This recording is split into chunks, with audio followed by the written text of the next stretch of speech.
Now, one thing to bear in mind is the lifespan of various fish. Now, these little fellas here, the zebra danios and mountain clouds, by and large, if you get 1 or 2 years out of them, that's a pretty normal life. You certainly get stories of individuals living much longer, but it definitely isn't what you expect. It is not the average. So time goes so fast, and often you'll buy a little school of these sorts of fish, whether they be tetras, whether they be zebra danios or mountain clouds or whatever, and over a period of year or years, if you find that they're dying off, that's very normal, and it is no reflection at all on you or what you've done. So something like a goldfish, they tend to be living sort of 4 to 7 years in the wild, and you certainly hear stories of them living longer in an aquarium.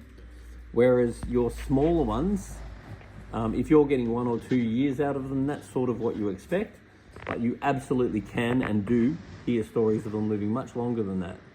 So anyway, put a little note on the bottom of this video and tell us what fish have you had to their full life, and what is the full life of whatever species it is that you're actually keeping.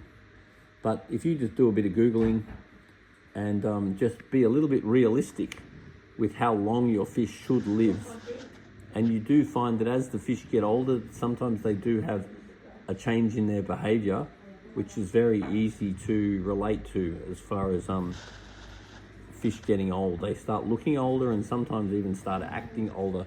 Like for example, this guy, he likes to have an afternoon nap because he's getting pretty old, particularly for this tank. And he never used to afternoon nap, but he decides these days he goes off behind here and has an afternoon nap, which I'm sure we can all relate to, especially as we get older.